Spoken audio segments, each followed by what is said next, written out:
Tu connais ce grand bâtiment tout rond ? Oui, c'est à Paris, le Palais d'Iéna. C'est ça.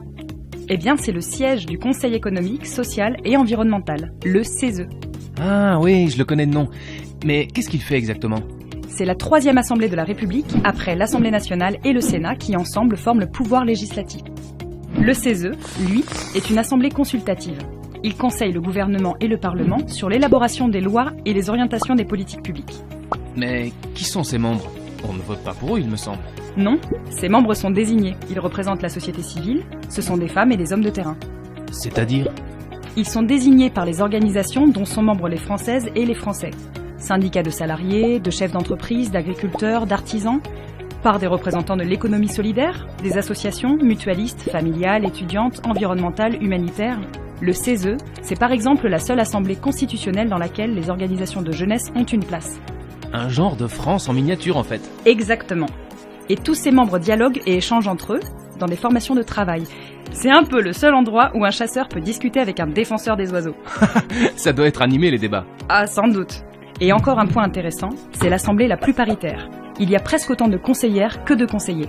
D'accord, mais quel est son rôle concret ?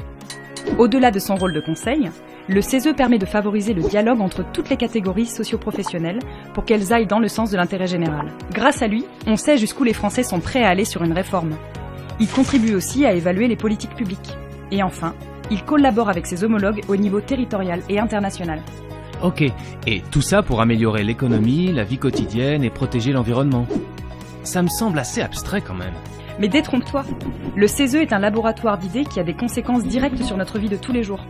C'est un outil de la réforme et du changement, au service de ceux qui décident ou légifèrent, et du coup, au service de tout le monde. T'as des exemples ? Et bien sûr, la garantie locative universelle pour les jeunes, par exemple, qui permet aux moins de 30 ans d'accéder plus facilement à la location d'un logement, c'est grâce au CESE. Et la loi de transition énergétique qui vise à lutter plus efficacement contre les émissions de gaz à effet de serre. Elle s'appuie sur les recommandations du CESE. Le CESE a aussi été à l'origine de la création du RMI en 1988, entre autres. Ah, là ça me parle davantage. Et qui décide sur quoi il travaille ? Le Conseil est saisi par le gouvernement et le Parlement. Il peut aussi s'autosaisir d'un sujet qui mérite selon lui la réflexion de la société civile. D'ailleurs, le CESE associe régulièrement les citoyens à l'élaboration de ses travaux via des consultations.